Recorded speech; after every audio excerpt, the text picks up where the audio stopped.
Don't know me anything different already.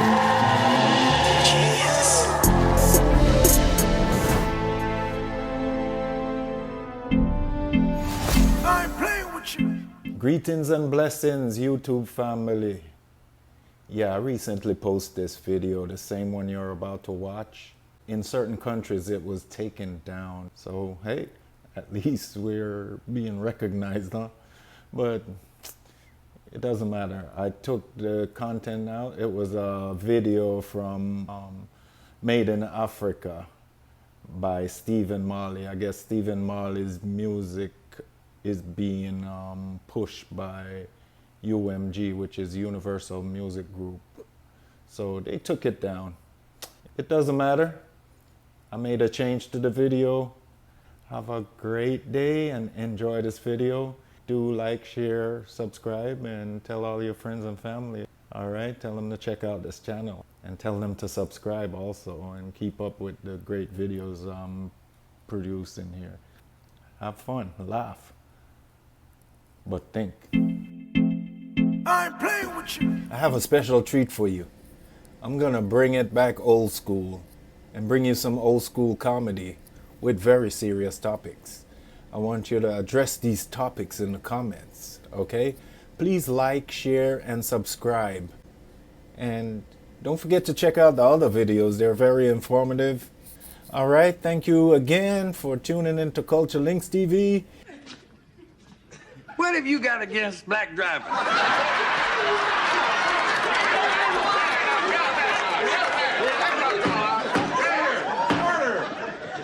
I will not tolerate these outbursts. And you will restrict your inquiry to the matter before the court. That's what's wrong with the court, Judge. A black man ain't got a chance down here. I'm black. Well, you the judge, that don't count. Listen, why don't you arrest some white drivers? I do. You do? Well, where are they? Look at all these niggas in here.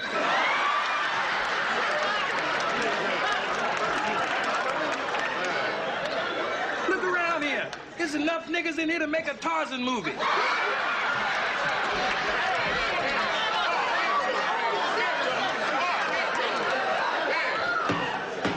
Order! Order in this courtroom. Tell me something, George.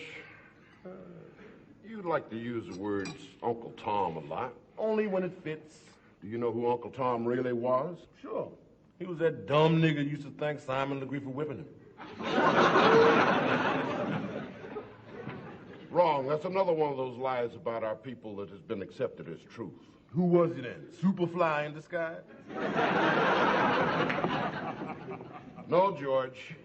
In real life, Uncle Tom was a slave named Josiah Henson who escaped and walked all the way from Kentucky to Canada with his wife and children.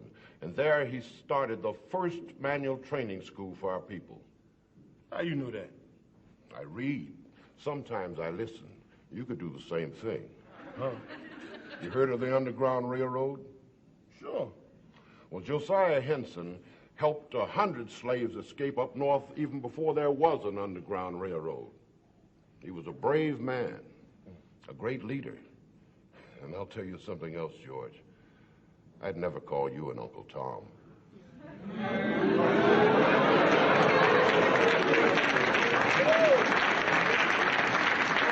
And see, Mama, look at her hair, like wool, ain't it? And look at them eyes, red like fire. Hey, you mind if I join you, fellas? I could sure go for a cruller. Actually, we were just leaving. Oh, come on, what's your hurry? Take a seat. All right, Sergeant. I'll have a cruller, please, and a cup of coffee. Black. So what's this about? Well, you two work the Burlington Heights district, don't you? Yeah. Did you work the evening shift last night? Yeah, that's right. Say, did you happen to pull over a 77 Dodge Monaco? The driver was a black teenager. Yeah. Ran a stop sign. It was failure to signal. Whatever. Who are you, the activist on the force? No, I'm a father on the force, and that kid was my son. I can see you being upset and all, but hey, it was your kid that messed up, so don't try and take it out on me, all right? No, it's not all right. And do you know why it's not all right, Evans? Because I think that you rousted my son. No way. He fit the description of a carjacker we've been looking for. That will not cut Evans. Because I am familiar with all the outstanding carjacking bulletins, and not one suspect even remotely resembles my son. Come on, give me a break. It's dark. It's a black guy. Oh, case closed. Lock him up. You know, bottom line, your kid was in the wrong part of town. The wrong part of town? Yeah. Oh, so what are you saying? That black kids aren't allowed in white neighborhoods? Come on. They wouldn't be there unless they were looking for trouble. And you better talk to your kid. He gave me a lot of lip. Is that why you made him get out of his car? Is that why you forced him to lie down? Is that why you cuffed him? Look, I've had enough of this. Oh, wait a minute. I'm not finished with you yet, Evans. Look, Sarge, if your son had just told us he was a cop's kid, it would have been no problem. So what do you say? That you only harass black kids whose parents aren't cops? I didn't say that. You didn't have to say that. Because the point is that you two harassed my son because he's black. You can't prove that. But I can file a complaint. And you can believe that I'm going to be sure that there is an investigation. Well, go ahead. It's our word against your kids. Bye. Just a second, Evans. You know, I really don't know how that badge stays on, because it's pinned to slime.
Well, Woj, I think we're just going to have to learn to be a little more understanding.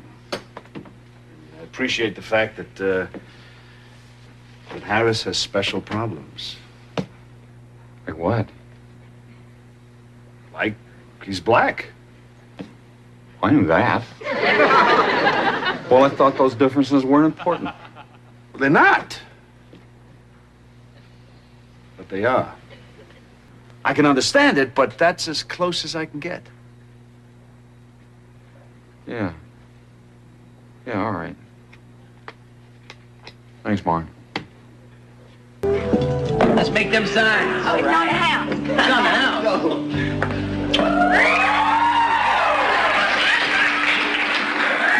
I'll see you later, Ned. After looking at those few clips, what do you think? What do you think about that? What kind of attitude should we have? Shouldn't we be free from this by now? Shouldn't we? And why aren't we thinking about leaving this wretched place? You know, these people are free to do these things. You know, you can't even protest. That's what this next clip is about. You're gonna hear this interviewer and how this brother handles him. Now, the only thing I agree with the interviewer is, why don't we leave if we don't like it? But the problem is, a lot of us do like it. We're just blinded or something. I don't know. All right, so check out this next clip, and I'll be looking at your comments. And don't forget to share, like, subscribe, leave comments. On that note, you have a great day. So Cornell, I want to talk to you about this last week. This young 10-year-old, very intelligent-looking young lady, a black young lady at a Pearland school who will not stand for the Pledge of Allegiance in her classroom. She doesn't want to stand up because apparently she believes that black Americans need a lot more to be done in this country. She is not willing to support the black Americans that have fought and died for this country. You know what I believe, Cornell? And I know you supported her publicly, but you know what I think?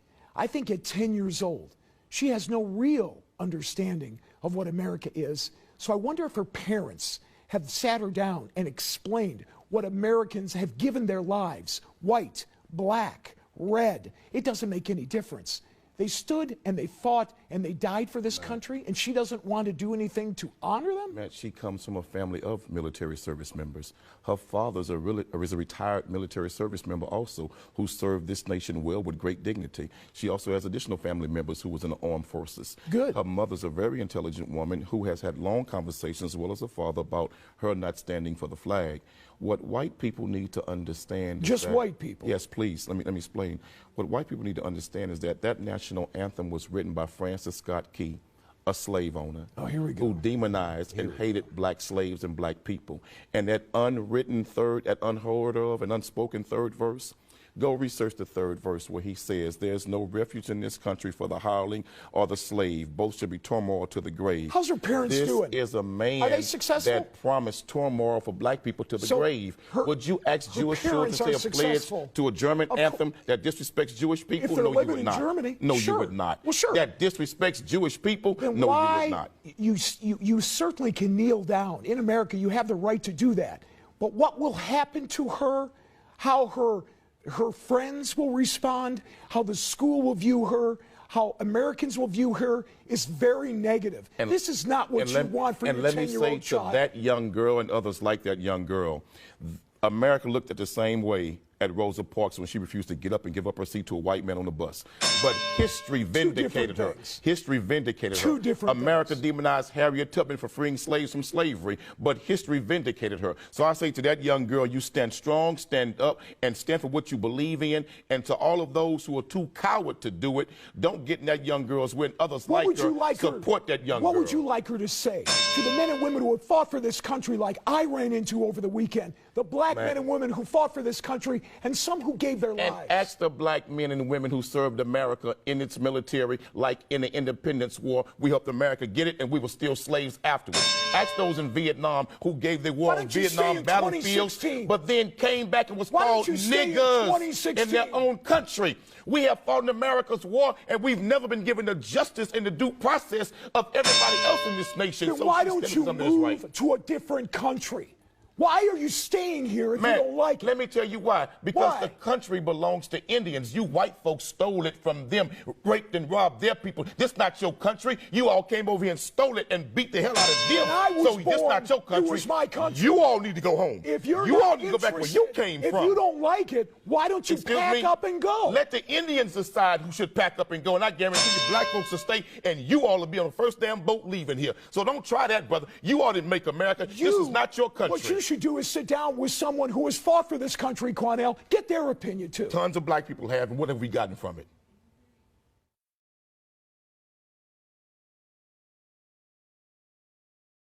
About the Negro. I mean, every other group that came as an immigrant somehow, not easily, but somehow got around it. Is it just the fact that Negroes are black? White America must see that no other ethnic group has been a slave on American soil. That is one thing that other immigrant groups haven't had to face. The other thing is that the color became a stigma. American society made the Negro's color a stigma. America freed the slaves in 1863 through the Emancipation Proclamation of Abraham Lincoln, but gave the slaves no land or nothing in reality, and as a matter of fact, to get started on. At the same time, America was giving away millions of acres of land in the West and the Midwest, which meant that there was a willingness to give the white peasants from Europe an economic base. And yet it refused to give its black peasants from Africa, who came here involuntarily in chains and had worked free for 244 years, any kind of economic base. And so emancipation for the Negro was really freedom to hunger. It was freedom to the winds and rains of heaven. It was freedom without food to eat or land to cultivate, and therefore it was freedom and famine at the same time. And when white Americans tell the Negro to lift himself by his own bootstraps, they don't look over the legacy of slavery and segregation. For those who are not into it, I will say this and I will keep saying it. If anything, support your brothers and your sisters on their adventures to discovering self. Because if you truly loved and you truly appreciated, you would not try to hold them back. You would try to support them and say, you know what? Go get the information, go get the data, and send us your results, what you come up with. Instead of, we ain't going there, that ain't our people, when you've never been. Don't shut down your light or your opportunities, and don't allow anyone to do that to you, because there's too much out there that we can tap into, the successes of our life. Some of us did not get the opportunities that we wanted to due to legal affairs, due to debt, due to just things not working out. The entire criminal justice process of fines and court fees and bail are all pulling from this working class black community. By the time when Ferguson blew, those fines and those tickets accounted for 25% of Ferguson's operating budget. 25%. And let me be really clear. Justice was not blind. Justice, in fact, had, what did they call it? Had LASIKs. Because justice was, so if the police would happen to stop somebody white and try to hand them a ticket and go, ooh, sorry, not you. Or if the police officer handed somebody white a ticket and somebody white went in to go then pay the ticket, it was like, what are you doing? I'm trying to pay this ticket. And to tear up the ticket. So you're getting this massive extraction from the working class black population in Ferguson, kindling. And so as I began to think about this kindling, I began to think about the way that white rage worked. White rage is not about visible violence. We often think of rage as visible. We often think of racism as this visible thing. But white rage is subtle. It is corrosive. It operates through the state legislatures, through Congress, through the judiciary, through school boards. It cloaks itself in legalities. And so I set out, and so because it's so quiet, it's so subtle, you don't see it. And so I set out to blow graphite onto that fingerprint, to be able to trace white rage throughout time, not all the way back to time immemorial with the dinosaurs, but at least up to the Civil War all the way through to 2016. And one of the things that became clear to me as I started thinking through how white rage works, it became clear to me that the presence of black people was not the trigger for white rage. There's that stun, almost what you talking about, Willis? Look. It is the presence of black people with ambition. The presence of black people with drive. The presence of black people with aspirations. The presence of black people who achieve. It's the presence of black people who refuse to accept their subjugation. The presence of black people who demand their rights. That's the trigger for for white rage. And this society has therefore punished black resilience and black resolve. Now, at this point, this sounds like almost Scooby-Doo-ish, right? Because we know it's so counterintuitive, because we think of the US, America, as the land of opportunity, right? And so all you've got to do is work hard, yes. And I'm telling you, y'all know the hymn, right? So my baritone's here. Right? We know the hymn. We don't even have to pull out the book. It is in the ether. It's in the cultural language that we understand how this nation works.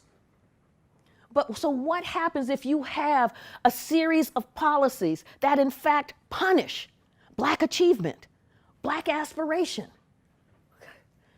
And it sounds counterintuitive, but how else can you explain how government after government after government has worked so hard to see to it that black children do not get a quality education?